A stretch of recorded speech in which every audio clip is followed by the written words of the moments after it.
hei para cebong, kita sangat membela kalian. Kalian kan susah juga, karena semua dipajakin, kalian bayar juga pajak. Emangnya kalian bebas pajak? Kan tidak. Maka kita lihat hakim nanti. Nah, hakim yang kemarin sudah bagus, sudah jujur, benar, adil, tapi dimutasi semuanya. Aneh, 3 mutasi tambah pengacara, bukan pengacara, panitra pengganti PP itu iya, juga bedol desa. Istilah bedol desa atau apa? Bedol desa. Itu tidak lazim gitu loh. Ruk. Kalau ketuanya jadi ganti masih lazim, cari yang lain lagi. Karena problem seriusnya apa? Tadi terjadi hakim yang baru mengganti belum baca. Jangan kamu ikuti sesuatu yang kamu tidak tahu. Karena pendengaran, penglihatan, dan hati akan dimintai tanggung jawab.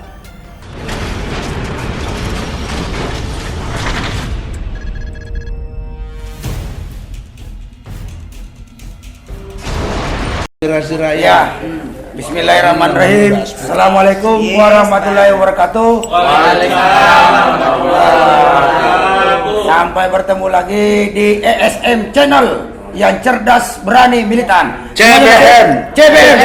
Cerdas, berani, militan. CBM. Cerdas, berani, militan. Itu tagline daripada channel Egy Sujana Mastal yang cerdas, berani, militan.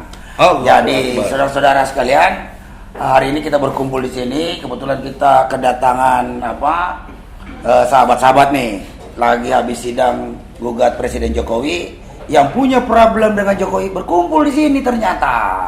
Ini ada sahabat kita dari Jakarta Utara. Kobar. Nama bang siapa bang? Jones Naibahu.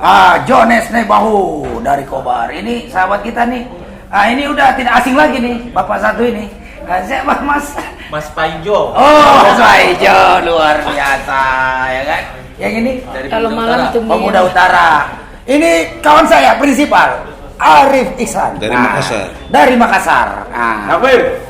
Kebetulan di samping kiri saya ini, ini tidak asing lagi mukanya nih buat para netizen.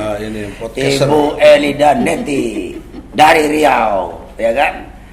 Beliau salah satu tim advokat setiap TPU. minggu ke Jakarta buat ongkos dari Riau. Dan di samping daripada Bu Eli tidak asing lagi, siapa lagi? The Rising Star kita, Man of the Year, the best of the best.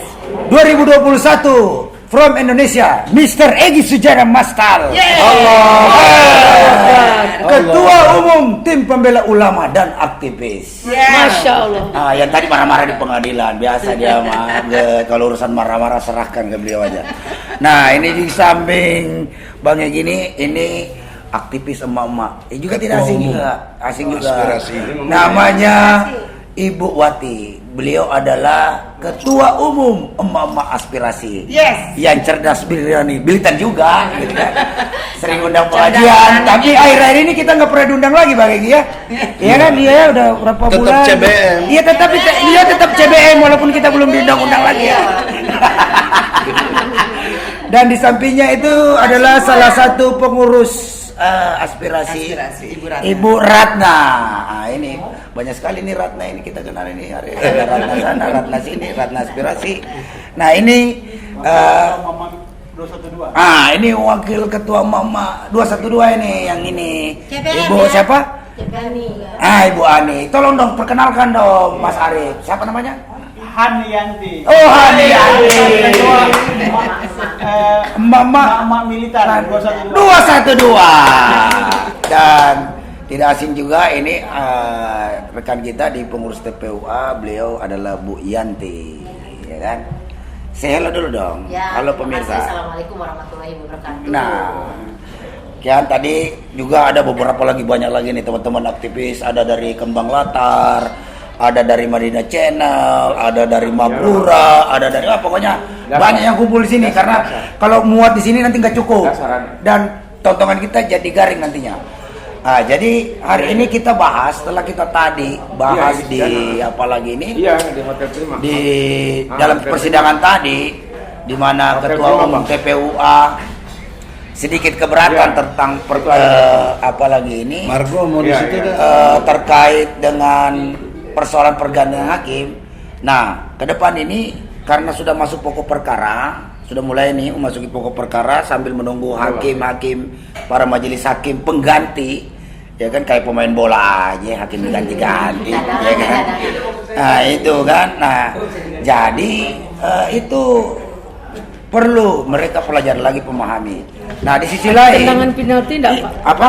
Kalau pemain bola Sebelum ada tendangan penalti ada perpanjangan waktu, Bu. Jadi ada namanya perpanjangan waktu 2 kali 15 menit.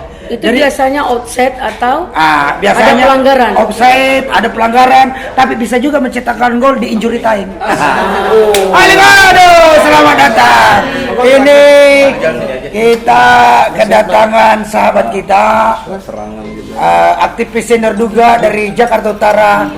Bang Rijal Kobar, lihat dulu sana, Bang. Lihat dulu dong. Saya lihat dulu dong. SM Channel. Iya, enggak apa-apa, enggak apa-apa. Sini. Sini, iya, udah dah. Sini. Sini. Alhamdulillah sehat. Sini, Bang. Sini, Bang. Ntar juga apa statement juga sini. Sini aja udah duduk. Nah, ini sekarang nih. Itu ketua pemuda utara itu. Iya, udah. Saya dulu dong. Di sini, SM Channel. Ya. Ini beliau lagi merah-merah nih, Ini lagi Dek, sedang. sini. Jadi Kobar ini sedang menyala berkobar-kobar ini. Saya dengar katanya mau nyerbu pik. Aduh, ini ngeri-ngeri sedap juga ini Kobar kan. Nah, kita lanjut ya. Jadi setelah ini TPUA itu nanti sedang mempersiapkan juga bukti terkait masalah kebohongan Jokowi. Nah, untuk lebih jelasnya maka kita tanyakan langsung aja kepada Bang Egy Sujana selaku Ketua Umum TPUA. Silakan, Bang. Ya, Bismillahirrahmanirrahim. Enggak tahu siapa. Assalamualaikum warahmatullahi wabarakatuh. Allahu Akbar. Allahu Akbar. Allahu Akbar. Artinya Presiden kecil. Presiden Kecil. Menteri Gubernur diri kita hakim siapapun yang besar Allahu Akbar. Saudara-saudara, para pendengar yang peminat minimal demikian kepada CBM Cerdas Berani Militan dari ES Channel, Egy Sujana Channel. Insya Allah kita tampilkan beberapa pemikiran orisinil, nggak ada diatur-atur. Nanti siapa aja bisa bicara menurut aspirasinya. Dan ini ada juga ketua umum aspirasi tadi. Nah, oleh karena itu dari perspektif hukum saya ingin membuktikan bahwa statement yang saya lakukan adalah benar. Caranya antara lain, 1, tentang mobil SMK. Mana mungkin anak SMK bisa bikin mobil? Karena untuk bikin mobil harus 5.000 item. Komponen. Kalau komponennya, kalau untuk pesawat itu 50.000. Yang ngomong gitu Habibie, almarhum presiden kita yang ketiga, yang ahli tentang teknologi, bukan kata saya. Jadi oleh karena itu kapasitas anak-anak SMK, kita tahu nih punya anak SMK, kira-kira mungkin nggak itu? Tidak mungkin. Ini juga punya anak, mungkin nggak? Kayaknya nggak mungkin. Jangan kayaknya dong, pasti tidak mungkin. Pasti tidak Karena mungkin. tidak ada ilmu untuk itu, gitu loh. Belum tercapai. Yang minimal itu insinyur dari mesin, insinyur dari desain yang berkait dengan mendesainnya. Nah, yang kita dengar katanya sudah ada 6.000 yang pesan. Nah, bagaimana membuktikan 6.000 yang pesan? Nah, kita akan ke Solo dan ke Boyolali, di mana pabriknya itu yang benar, kemudian ada nggak mobilnya itu Berproduksi menurut pemikiran sederhana aja, pentilnya aja nggak bisa SMK bikin pentil tuh, yang paling nothing lah pentil itu, tapi kan nggak bisa dia bikin. Dari mana bisa bikin pentil, apalagi mesinnya? Dan kita duga itu selundupan dari Cina. Oleh karena itulah, dalam kesempatan ini teman saya di Solo, Mudrik Sangidu, sebagai tim TPUA juga aktivis senior, karena TPUA adalah tim pembela ulama dan aktivis, jadi termaksud aktivis senior yang merupakan satu kondisi objektif. Nanti betul-betul aktivis. Mudrik Sangidu itu nggak mungkin bukan aktivis senior, sudah amat sangat luar biasa perjuangannya selama ini. Dan saya dengar dia juga ketua umum Kami Jateng, ya, Kami Jateng, kan kredibel insya Allah. Jadi dalam kesempatan ini kita melihat sebagai satu produk yang diciptakan oleh anak SMA itu benar apa enggak. Karena menurut ilmu hukum dengan pembuktian harus dibuktikan. Nah, nanti kita akan melihat apakah benar dari tim pembela mereka, dari Seknek dan dari Kejaksaan Agung bisa membuktikan, nah ini mobil SMK-nya, ini pabriknya, ini produknya, ini yang mesen 6.000 itu listnya mana, orang-orang yang 6.000 pilih itu mana. Sekarang gampang sih dibikin, karena itu sudah gampang untuk konteks yang pembohongan. Udah canggih mereka membohongi. Tapi harus kita lihat KTP-nya, nomor teleponnya, harus kita lihat bener nggak dia mesen dari mobil SMK itu, dari 6.000 itu. Nah itulah pembuktian yang harus dilakukan oleh kita-kita, dan insya Allah tim semua akan bergerak untuk membantu itu. Yang kedua, buyback Indosat. Bagaimana mungkin membuktikan buyback Indosat yang sudah dijual oleh Megawati pada waktu itu cuma 5 triliun. Coba bayangkan, aset rakyat ini 5 triliun. Padahal sekarang sudah ratusan triliun keuntungan yang ada. Yang kita dengar sekarang malah dimiliki oleh Kuwait. Itu bukan Kuwait, apa negara satu lagi itu Qatar. Nah, sebelumnya oleh Singapura. Nah, itu kenapa demikian kok tidak terjadi buyback Indosat? Nah, kemudian pembuktian lagi yang serius mengenai impor. Yang dulu Jokowi berjanji tidak akan impor. Kita semuanya punya bahan-bahan dasar pokok kita itu, beras, gula, garam, dan lain sebagainya. Nanti buktikan, kita tidak ucap, kita ngomongnya di pengadilan. Kalau yang lain aktivis mungkin keluar-keluar saja, kita di pengadilan. Pengadilan itu kekuatannya dua, satu pembuktian, kedua saksi. Itu harus diinikan. Jadi dari pihak tim pembela sana, saran saya harus mampu menghadirkan buktinya dan saksinya. Nah, kita tanya nanti secara intelektual ilmu hukum yang kita semuanya pada jago lah untuk bisa menguasainya. Kemudian yang ketiga berkait dengan tenaga kerja asing. Kenapa justru Cina yang pada datang dan tentara merah kita duga, dan itu kita khawatir seperti Tibet yang sudah gampang diambil alih oleh Cina dengan sudah adanya mereka berfungsi sebagai tentara yang pura-pura masuk menjadi tenaga kerja asing. Nah, problem serius ini perlu dibuktikan.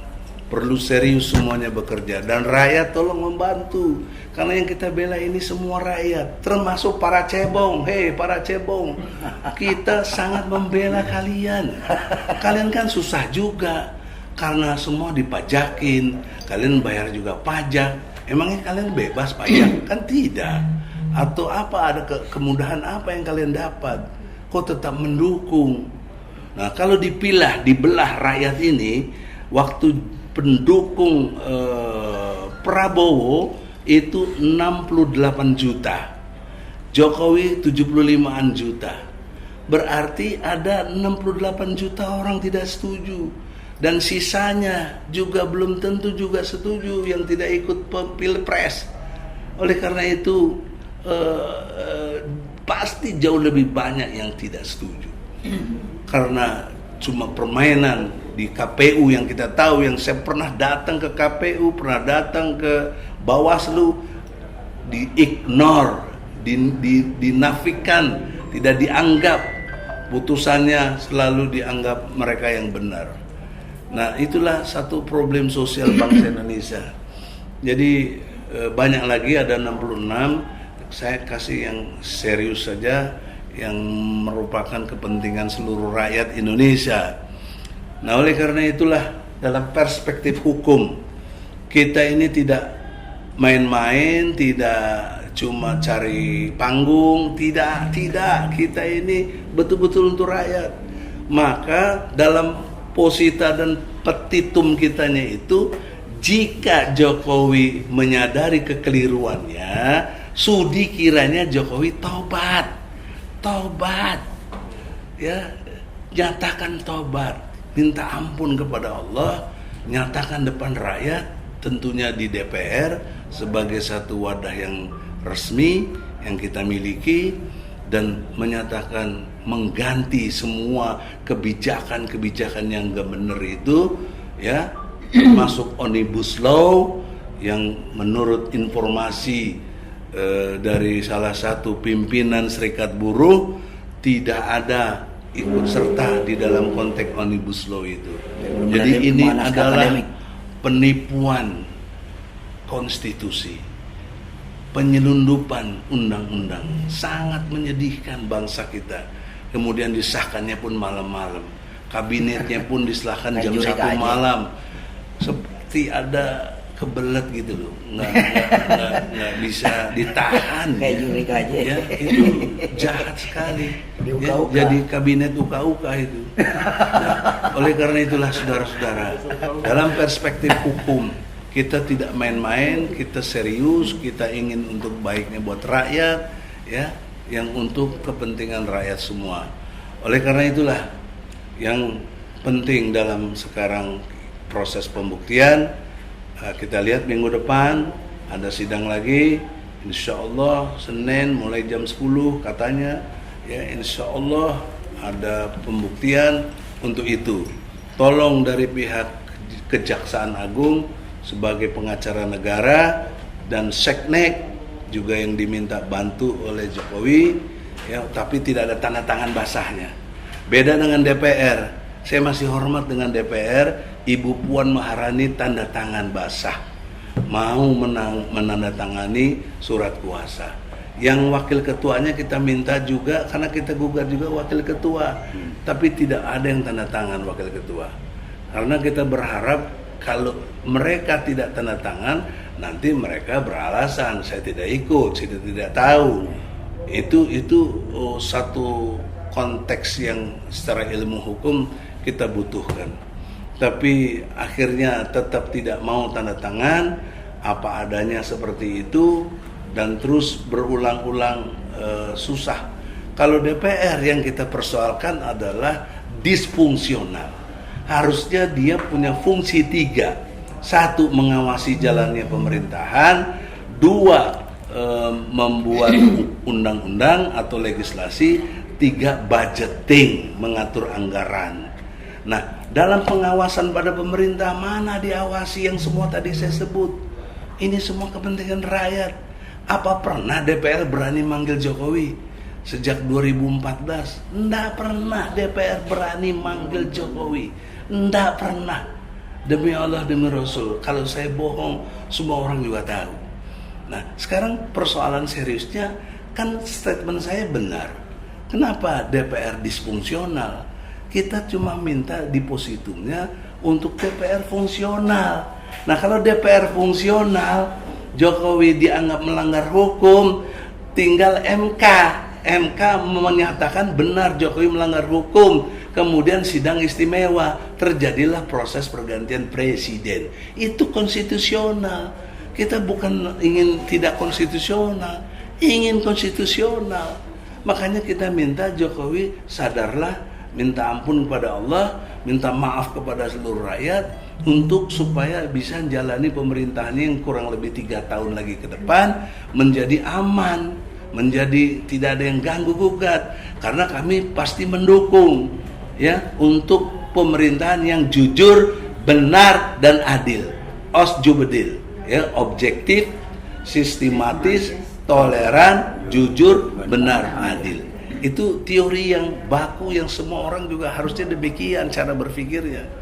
Jadi kalau tidak ada orang yang berpikir tidak osjubedil, berarti dia tidak CBM, tidak cerdas, tidak berani, tidak militan. Itu logika-logika yang sangat serius, berefek sosial, sangat serius kepada bangsa. Maka akhirnya adalah bangsa ini menjadi bangsa munafik. Itu kesedihan. Yang orang marah udah banyak. Kalau saya sedih, saya sedih sekali. Karena itulah dalam perspektif kesedihan sosial ya, kita istilahkan begitu, kesedihan sosial terhadap nasional bangsa kita ini kok jadi bangsa munafik. Ingat, munafik itu kalau ngomong bohong, kalau diberi amanah hianat, kalau janji ingkar. Ini pembohong. Ini semua kriteria ini ada pada Jokowi. Ada. Kita buktikan di pengadilan, bukan omong kosong. Bukan saya tidak intelektual, tidak menyuduh-nuduh orang. Makanya dia berani dong datang. Secara hukum sebenarnya dengan Jokowi tidak datang saya senang. Kenapa senang? Karena saya menang. Kenapa menang? Saya nuduh dia nggak jawab. Itu ilmu hukum, pasti saya dimenangkan. Maka kita lihat hakim nanti. Nah, hakim yang kemarin sudah bagus, sudah jujur, benar, adil, tapi dimutasi semuanya. Aneh, 3 mutasi tambah Bedol desa, pengacara, bukan pengacara, panitra pengganti PP itu iya, juga bedol desa. Istilah bedol desa atau apa? Bedol desa. Itu tidak lazim gitu loh. Ruk. Kalau ketuanya jadi ganti masih lazim, cari yang lain lagi. Karena problem seriusnya apa? Tadi terjadi hakim yang baru mengganti belum baca gugatan kita semuanya, sehingga lemah secara ilmu hukum, lemah secara intelektual, sehingga lemah nanti dalam penegakan hukum. Padahal hakim itu semua orang tahu, sepertinya hakim itu adalah wakil Tuhan di muka bumi. Tapi dia tidak seperti malaikat yang semuanya tahu. Dia banyak kelemahannya. Makanya saya minta berdasarkan surat 17 ayat 36, perintah Allah di situ sangat jelas, jangan kamu ikuti sesuatu yang kamu tidak tahu. Karena pendengaran, penglihatan dan hati akan dimintai tanggung jawab. Berat tanggung jawab. Ingat, berimanlah kepada Allah dalam perspektif surat Al-Fatihah, Malik Yaumidin. Malik itu raja, Malik itu penguasa. Di hari pembalasan, di hari kemudian, kita harus beriman dengan hari kemudian. Nggak boleh enggak. Ini ada ketua umum partai yang nggak percaya dengan hari kemudian. Bagaimana? Kan pasti mati semua orang. Apa ada orang yang nggak mati? Ada nggak? Nggak ada, pasti mati. Bagaimana pertanggungjawaban akhiratnya? Ya. Kalau Habib Rizik mengatakan tunggu pengadilan akhirat, bagus, nggak menentang saya. Tapi itu kan nanti setelah kita meninggal. Kalau saya pengadilan rakyat, sehingga saya lakukan gugatan. Dari pengadilan ini akan terus bergulir menjadi pengadilan rakyat. Karena rakyat punya logika sendiri. Ketika ditekan, ketika diperlakukan zolim, dia akan bangkit. Walaupun tanpa pemimpin, walaupun tanpa egonya, walaupun tanpa pengorganisasian. Di mana itu terjadi? Di Hong Kong. Saya bukan ngomong kosong, di Hong Kong terjadi itu. Nggak ada pemimpin. Siapa pemimpin di Hong Kong? Makanya nggak ada yang ditangkap di sana, ya, di Hong Kong itu. Ya. Kemudian pengorganisasiannya juga nggak ada, semuanya mengalir begitu saja. Dan kemudian ego, yang penting itu ego struktural kita, ego sektoral kita ini yang perling ini. Ada ini ketua umum Kobar, saya suka sekali. Kalau besar sekali Kobar, gerakannya dahsyat. Tapi mau bersama mendukung gerakan ini, itu kekuatan yang dahsyat. Ketua umum aspirasi dan ketua TPUA semuanya ini semua daeng ke presiden PPMI, ya, Persaudaraan Pekerja Muslim Indonesia, mau membantu, mau menjadi prinsipal. Jadi ini satu gerakan yang dahsyat.